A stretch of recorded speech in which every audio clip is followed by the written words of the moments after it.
koliko je eventualni problem sa razgraničenjem sa Hrvatskom, recimo, ili ako imamo sa Srbijom, sa Bosnom, sa Albanijom, može utjecati na naš brži ili sporiji pristup NATO? To nije jedan od uslova za učlanjenje u NATO savez. Ključno je ovo ispunjavanje prije svega uslova po pitanju bezbjednosti, odnosno po pitanju borbe protiv organizovanog kriminala, korupcije i vladavine prava. Dakle, to je nešto što Crna Gora mora ispuniti kao standarde, kao što ste vidjeli zamjenik državnog sekretara Sjedinjenih Država je saopštio to da smo uradili dosta, da još stvari treba da ispravimo. Prije svega je to u pitanju su zakoni koje treba donijeti i tako dalje. Na toj u tom normativnom dijelu i ja očekujem zaista i predsjednik Đukanović je danas upravo po tom osnovu i u Briselu, dakle da mi do kraja godine, što je i predlog bio prošlogodišnjeg vojnog samita NATO u Velsu, da bi ove godine mi trebali da dobijemo konačno taj poziv, a to znači da je Crna Gora ispunila i te najstrožije standarde po pitanju kriterijuma za ulazak u NATO savez, a vi znate da skoro sve europske države, ne skoro, nego sve europske države koje su postale članice Europske unije kasnijim ulascima, dakle ne brojim onih prvih koje su formirale Europsku ekonomsku zajednicu, prvo postale članice NATO, pa kasnije ušle u Europsku uniju. Dakle, to je pitanje koje možda nismo ni mi tretirali, ali to je nešto što, ako se pogleda slijed događaja, praktično uslov, iako vam to niko neće reći u Europskoj komisiji da je to uslov, u suštini je prećutan uslov. Dakle, mislim da smo zaista na dobrom putu i da je to zaista svima nama ključni spoljnopolitički prioritet, jer time rješavamo nešto što se bojim da interno na Balkanu niko ne bi mogao riješiti i garantovati upravo ovo što ste vi rekli, granice, bezbjednost, sigurnost, a na kraju krajeva i budućnost ove djece tu. Pošto smo svjedoci da u našoj zemlji su česti požari i poplave, da li možemo od NATO očekivati pomoć u vanrednim situacijama? To je jedan od benefita koji će Crna Gora svakako imati, jer onda se možemo obratiti na mnogo više adresa za pomoć u tim situacijama, ali obzirom da je naš organizator danas Dobrovoljno vatrogasno društvo Ljubišnje iz Pljevalja, ja mislim da oni mogu najbolji odgovor na to pitanje dati, ili u svakom slučaju svakako da je to jedan od ključnih stvari benefita koje bi Crna Gora mogla da ima da u tim zaista kriznim situacijama kao što je bilo 2012. ako se sjećate onaj snijeg, pa ovo što se desilo prije nekih mjeseci i po dana iznad Budve, dakle sve su to neke stvari, ne daj Bože nekih zemljotresa i tako dalje, sve su to stvari gdje možemo računati na pomoć svih članica NATO saveza u svim oblicima, dakle od novčanih preko, kao što su to te članice radile svojim članicama u nekim ekstremnim situacijama koje su se dešavale. Ako, evo, ne mora dalje ići, recimo i Hrvatska je u onim požarima značajnu pomoć dobijala upravo od tih civilnih službi i spašavanja zemalja NATO-a i tako dalje. Dakle, to je nesumnjivo i siguran sam da je to jedna stvar, jer u Crnoj Gori s obzirom na klimatske promjene koje se dešavaju će nažalost biti još situacija koje će iziskivati veću angažovanost upravo ovakvih službi kao što je Dobrovoljno vatrogasno društvo Ljubišnje iz Pljevalja. Pozdrav svima, ja sam Emir Pila, prvenstveno želim se zahvalim današnjim govornicima na izdvojenom vremenu i na jednoj, po meni, od najznačajnijih i najinteresantnijih tema. Ja imam pitanja za oba naša govornika. Danas prvo ću postaviti gospodinu Hilmu Franci. Pošto ste pričali o potencijalnoj sigurnosti oko investitora u Crnoj Gori, mene samo interesuje jedna stvar. Evo, ja sam laik za te stvari. Ja prvo smatram da je investitoru prvo bitno da mu je firma, da je sve crno na bijelo, da ta firma nema nikakvih dugova, smo radnici zadovoljni, sve to. Pa tek onda da razmišlja o tim, da kažem, nekim sigurnosnim stvarima. Sad je pitanje za vas. Da li vi smatrate opstanak vaše firme, vaših proizvoda jedino ako uđete u NATO? I da li svi privrednici u Crnoj Gori moraju da uđu u NATO da bi njihov proizvod opstao i da bi se progurao na to tržište? Prvo da kažem da smo mi na bijeloj listi. Znači, u kompaniji radi preko 1000 ljudi. do sada nismo imali probleme ni sa poslovanjem i nadamo se, mi radimo strateški, nadamo se i za budućih 5 godina da nećemo imati probleme. Ove godine počinjemo da radimo novu fabriku i plus postojeće kapacitete proširujemo, tako da je to investicija od 5-6 miliona. Znači imamo viziju, imamo strategiju kako da ostanemo na ovom tržištu. Što se tiče da li mislimo da li je to jedini izvor ako neko radi u NATO da će da ostane, daleko bilo od toga, jer mi do sada nismo uradili u NATO, tek smo uradili pripreme i jedan mali dio smo uzorke poslali gdje smo dobili najbolje ocjene. Mi u okruženju snabijamo vojsku Bosne i Hercegovine, tu smo dobili već 3. godinu tendere, kao i našu armiju. Znači, mi smo se spremili za taj posao i nadamo se u Boga da će biti to veći obim posla u skorije vrijeme. A inače, kako gledamo, firme koje ne rade za NATO, nije to uslov da ne mogu da opstanu na tržištu. Imamo, na primjer, Deutsche Telekom u Srbiji, koji je bez ikakvih problema investirao u Srbiji i jaka je firma. Toga zato sam vas i pitao. Dobro, mi smo Telekom i to su firme malo ovako veće, globalne, ali mi smo zadovoljni sa ovim poslovanjem koje radimo sad. To je bitno. Ovako, za gospodina Boškovića, ja ću morati da dam jedan komentar, pošto sam navikao, jer ja se bavim ovom temom i struka mi je u vezi evroatlantskih integracija. Pomenuli ste vojne intervencije NATO saveza, obzirom da je svima poznato da se, nažalost, NATO veže za samo jednu državu, to jeste Sjedinjene Američke Države, koja je sebe nametnula kao određenog svjetskog policajca.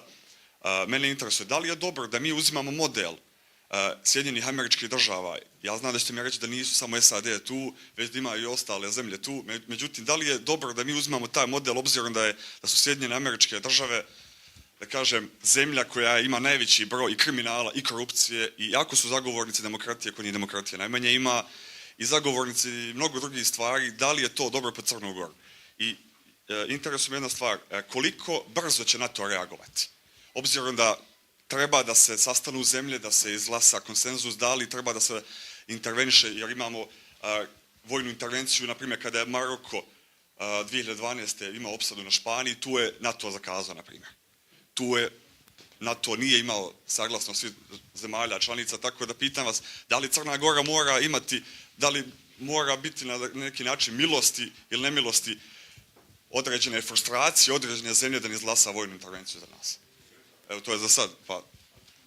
Zahvaljujem prije svega na tim pitanjima, ali ću malo kombinovati ovo prvo pitanje koje ste gospodinu Franci postavili, pa ću onda komentarisati. Ja prvi put čujem da je Deutsche Telekom ušao u Srbiju, dakle to je prvo, jer mislim da nije, niti je došlo do privatizacije Srpske telekomunikacijne kompanije, ali nebitno, to je manje bitno pitanje.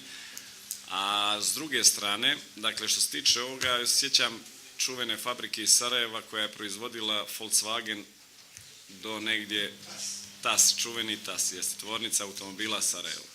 Bila je jedna od najuspješnijih u bivšoj Jugoslaviji, ostvarivala je profit i bez učlanjenja u NATO sve do 1991. godine, dok se nije desilo to što se desilo na prostoru bivše Jugoslavije. Upravo je NATO garant da se to na prostoru Balkana neće desiti, pa da Hilmo Franca bez svoje krivice, bez svog lošeg poslovanja ili lošeg menadžmenta ugasi ili uništi kompaniju. Dakle, to je poenta. Nije poenta sad poslovaće Hilmo Franca i bez poslova koji radi sa NATO-om, ali je poenta u bezbjednosti koja se mora osigurati da bi investitori dolazili u jednu zemlju i da bi sa tom zemljom radili posao, a prije svega bezbjednost, pa onda vladavina prava, borba protiv korupcije i organizovanog kriminala.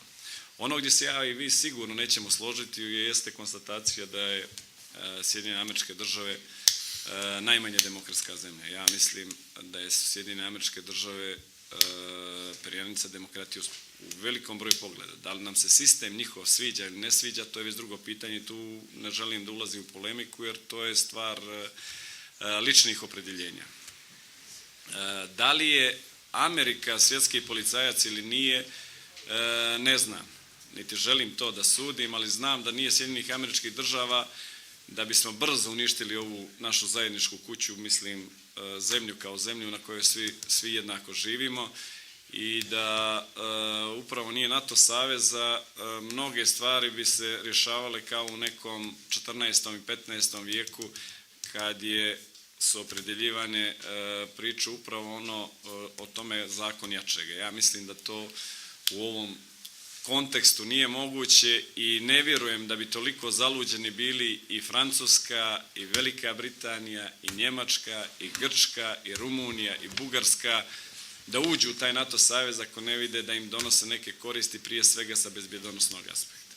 I upravo je Drugi svjetski rat doveo do stvaranja NATO kako se ne bi ponovo na tlu Europe desio neki Treći svjetski rat i upravo ulazak Balkana u NATO, ja mislim da je budućnost kako se Balkan, koji je opet pokazao da nakon Drugog svjetskog rata nije naučio lekciju, već je uspio da sruši sve ono što se gradilo dugih 45 godina, je li tako, poslije Drugog svjetskog rata, kada smo se manje pitali ko je musliman Bošnjak, ko je Crnogorac, ko je Srbin, ko se krsti, ko se klanja i sve je to u jednom vrlo kratkom roku srušeno upravo zbog toga što nije bilo nekoga ko će da garantuje da se to ne desi. Ja upravo mislim da je NATO taj garant da se to više nikad ne desi na Balkanu i duboko sam ubijeđen da je budućnost svih zemalja Balkana, ne samo Crne Gore, nego svih zemalja Balkana ulazak u NATO upravo kako bi se ta bezbjedonosna prijetnja koja je toliko nadvijena nad ovim regionom i dan danas izbjegla u dugom vremenskom periodu i da ova djeca iza budu upravo prva generacija koja neće ratovati na ovim prostorima i koja neće brinuti za svoju bezbjednost, budućnost i koja će moći da podiže svoju djecu u miru, sa pristupačnosti, upravo ovo što je Hilmo govorio, biznisa, tržišta rada, obrazovanja, svim tim razvijenim tržištima i upravo i fakultetima u krajnjom, jer sam sad ministar prosvjete pa se moram malo time više baviti. Ja sam Radoš Terzić, po zanimanju sam diplomirani inženjer elektronike i izvinjavam se što sjedim jer napravio sam mali koncept pa lakše mi je da sa tog koncepta malo se podsjetim. Ja sam završio Tehničku vojnu akademiju u Zagrebu i po završetku akademije radio sam skoro 15 godina u namjenskoj, odnosno vojnoj industriji i imao sam neku vrstu privilegije da sam sarađivao sa vrhunskim vojnim stručnjacima iz više oblasti. Počeo saradnje sa renomiranim vojnim zavodima kao što su bili Kosmos i Čajevec iz Banja Luke, Iskra iz Ljubljane, Prva petoletka, Prvi partizan, Generalštab vojske Jugoslavije, kasnije naše zajedničke države Crne Gore i Srbije. I ova oblast me uvijek zanimala i još kao pitomca Vojne akademije, kasnije kao inženjera i o ovoj oblasti volim i dan danas da razmišljam i da razmjenjujem mišljenja. Mi smo na akademiji u 10 semestara imali nekih 55 ispita, a jedan vrlo važan kome se posvećivala posebna pažnja je grana psihologije koja se zove andragogija, koja se bavi metodama i tehnikama sistematskog obrazovanja i vaspitanja odraslih.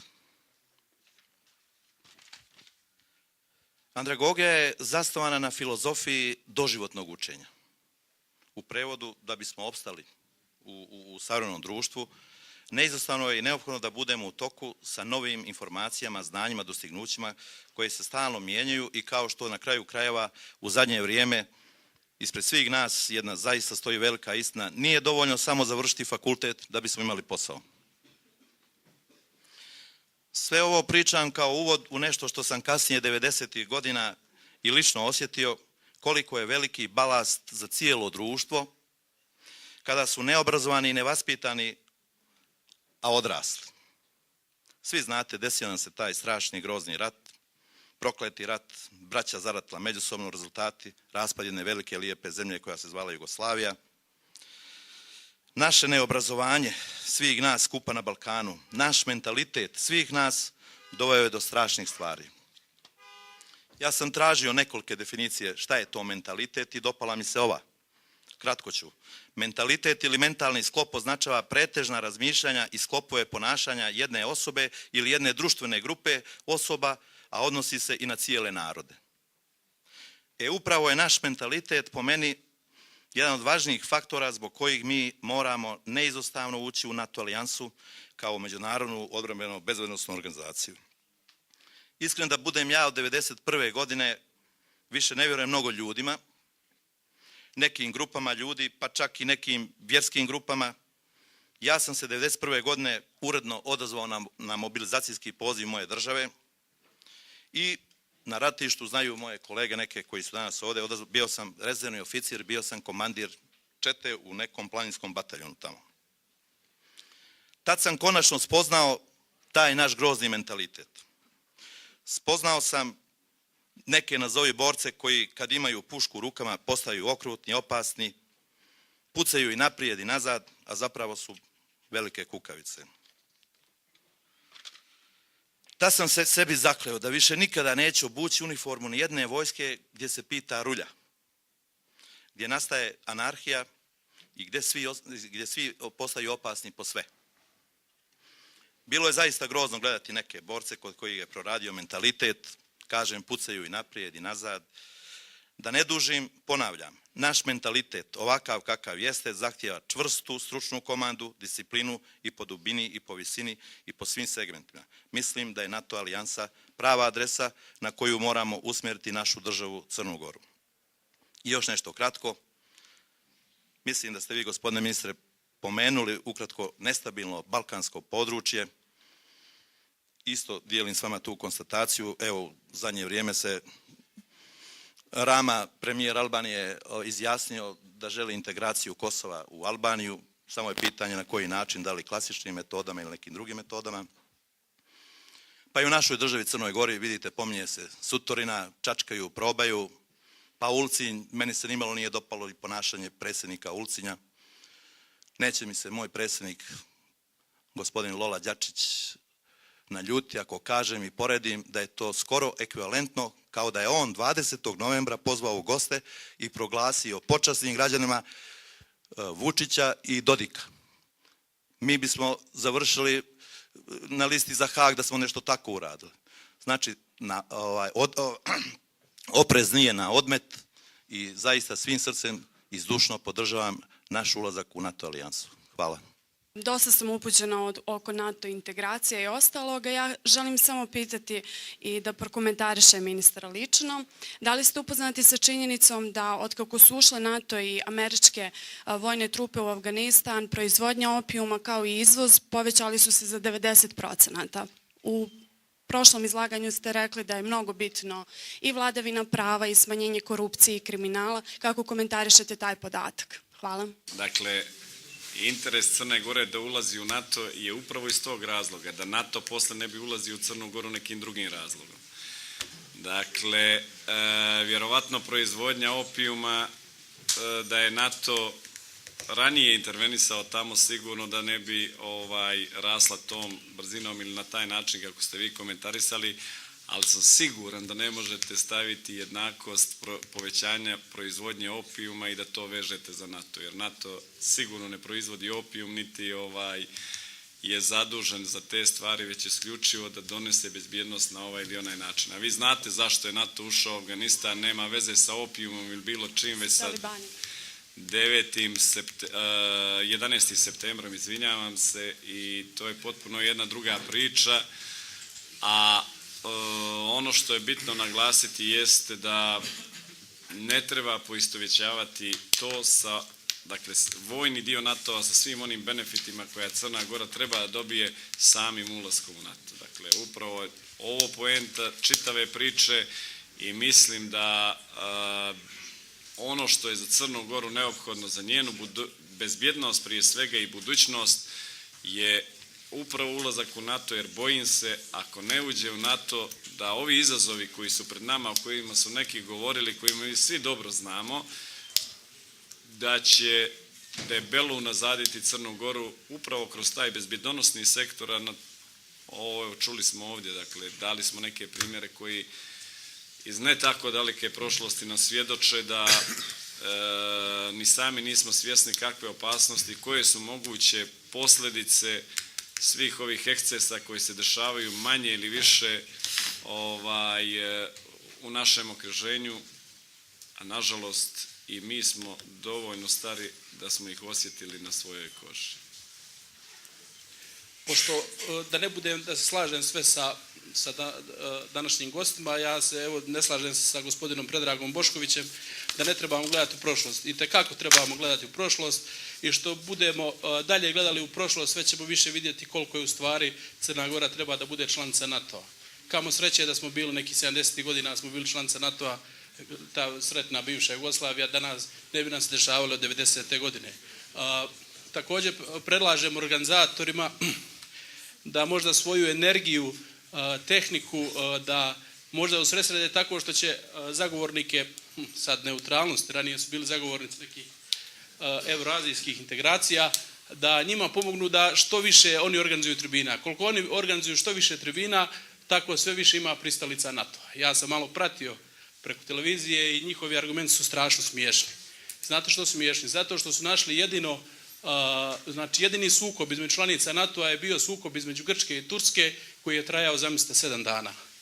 A moje pitanje gospodinu Boškoviću je, mislim da je to ključno pitanje, s obzirom da je on ekonomista po struci, kolikav je rast GDP-a u zemljama, recimo znam, negdje Mađarska, ali evo vi ćete to bolje objasniti, rast GDP-a u zemljama koje su ušle, recimo, 5 godina nakon ulaska u NATO. Hvala. Zaista bih volio više da se okrenemo ovim pitanjima koji su suštinskog interesa za Crnu Goru i za njenu budućnost, nego tim nekim stvarima kojih ima naravno svugdje i koje ne bi trebale da nas opredijele po tom osnovu za ili protiv NATO. Ja vam kažem da mi treba da definišemo svoj interes i naša pametna odluka u jednom momentu može da nas okrene na jednu ili nepametna odluka na drugu stranu. Ispričat ću vam jedan događaj kad sam bio u zajedničkom ministarstvu spoljnih poslova Srbije i Crne Gore i tamo priča jedna koja je prosto nevjerovatna. Mislim, sa današnjeg aspekta prosto nevjerovatna. Moguće da je u tom momentu procijenjeno od također umnih glava da je to u tom momentu najbolje za Socijalističku federativnu Republiku Jugoslaviju. Čini mi se 88. Nemojte me baš tačno za godinu uzimati za tačno, ali mislim da je 88. i da sam u pravu. Europska ekonomska zajednica je pozvala Socijalističku federativnu Republiku Jugoslaviju da bezuslovno postane dio Europske ekonomske zajednice.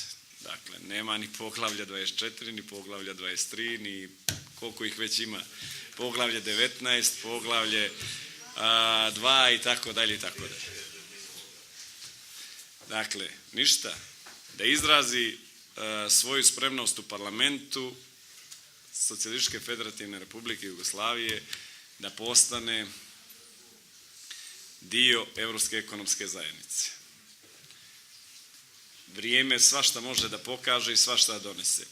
Tada je Ministarstvo spoljnih poslova Socijalističke federativne Republike Jugoslavije koje je imalo svoj kolegijum, dakle kao i na svakoj vladi iz svog resora pripremate materijale koji kasnije idu na vladu i u 99,9% slučajeva se prihvati mišljenje resornog ministarstva, vlada prihvati i tako dalje i tako dalje. Tada je kolegijum ministra vanjskih poslova Socijalističke federativne Republike Jugoslavije kazao da ne žele da se uđu u Europsku ekonomsku zajednicu, nego da žele da ostanu u tom pokretu nesvrstanih.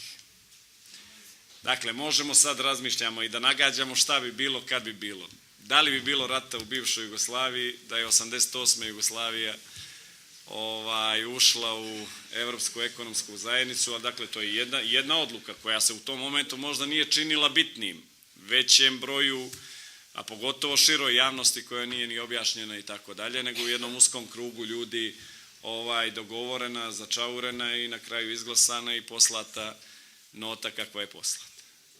Dakle, samo otvaram temu za razmišljanje šta bi bilo kad bi bilo.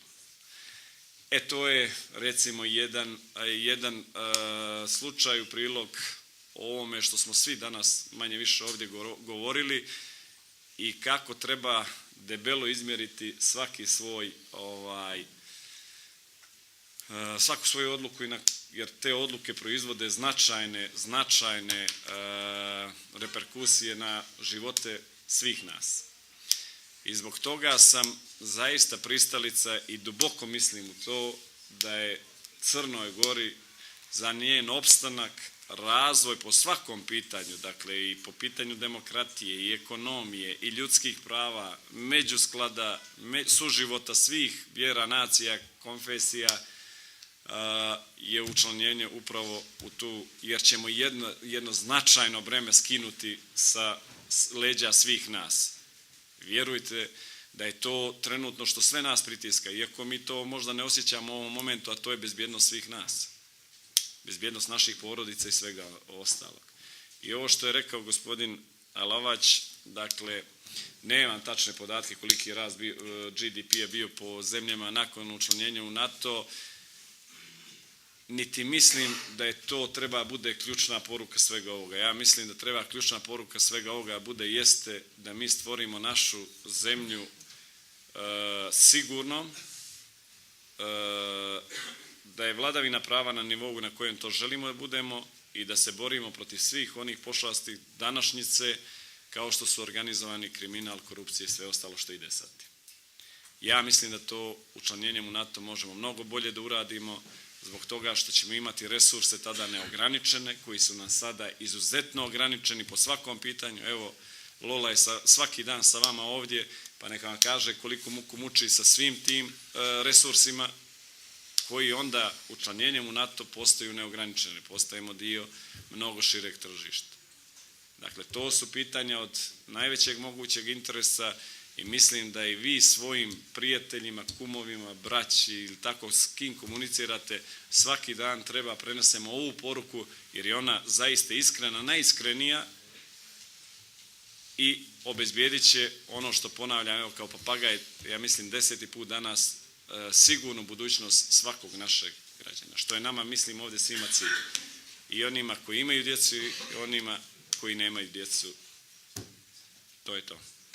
Sve ove teme, jako lijepa diskusija, otvaraju nova pitanja. Ono što ste pomenuli, resurse, kakvi su naši resursi što se tiče oblasti obrazovanja? Kako možemo mi, kako mogu naši mladi ljudi otvoriti da imamo opremljene kadrove, da imamo stručne ljude, da ne čekamo reakciju na to ako se nešto dogodi, nego da znamo ljude koji znaju na pravi način reagovati u tim situacijama. Tačno je, mislim da smo u jednom periodu zadnjih 10 godina ispustili obrazovanje kao ključnu polugu svakog društva, pogotovo u onom periodu kada je Crna Gora imala praktično duple stope rasta društvenog proizvoda, pa smo mislili da će to samo sebe da se nastavi, nažalost bez edukovanih kadrova teško možemo nastaviti ono što je dobra priča.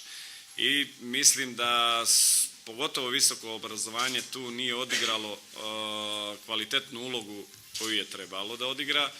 Više smo išli u širinu umjesto da smo išli u neke specijalizacije.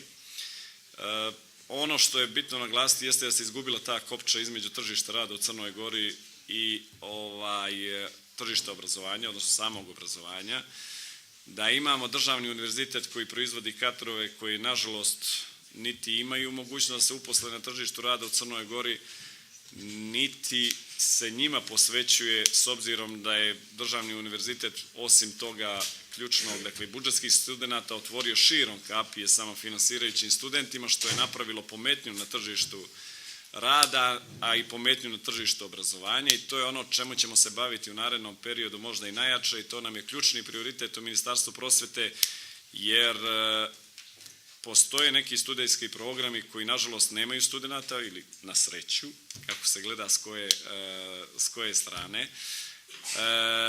Postavlja se pitanje upitnosti postojanja takvih studijskih programa jer smatram da je mnogo jeftinije i mnogo bolje za Crnu Goru tog studenta edukovati negdje na savremenim univerzitetima koji imaju i tradiciju i snagu nastavnih programa i svega dalje, kasnije nakon studija ga vratiti u Crnu Goru jer ga time obavezati jer mu plaćati školarinu na prestižnim univerzitetima, a da ono što ima mogućnost, dakle, većeg prolaska na tržištu rada u Crnoj Gori, obrazovati u crnogorskom obrazovnom sistemu, jer ja smatram da ima odličnih profesora i nastavnika u crnogorskom obrazovnom sistemu, od predškolskog do visokog obrazovanja. Naravno, treba im dati širinu, jer mislim da smo čak i Bolonju zloupotrijebili pod navodnicima na veoma loš način i da umjesto da smo prišli studentima, da smo išli samo na masovnost, a kad Bolonja i masovnost jedno s drugim ne ide, a u tome nam na prilog nije išlo ni ovo što se dešavalo u našem okruženju, jer se stvorio veliki broj privatnih fakulteta i univerziteta, vrlo sumnjivog kvaliteta, gdje je reprodukcija, hiperprodukcija, znači kadrova koji su dobili licence svojih matičnih država, a nažalost potpisanim konvencijama smo u obavezi da priznajemo ta dokumenta, iako ne zadovoljavaju apsolutno ničim kriterijume da nose naziv diplomirani inženjer, diplomirani ekonomista, diplomirani pravnik ili šta već. Dakle, to je problem kojim se moramo baviti, problem je veoma kompleksan, ne zavisi samo od Crne Gore, širi je, regionalni je i tu nam je potrebna podrška i međunarodne zajednice da bi se s tim izborili na kvalitetan način, ali vjerujem u tim kojim rukovodim da to možemo napraviti. Ja sam zaista optimista što se tiče crnogorskog obrazovanja, vidjet ćemo da li sam u pravu.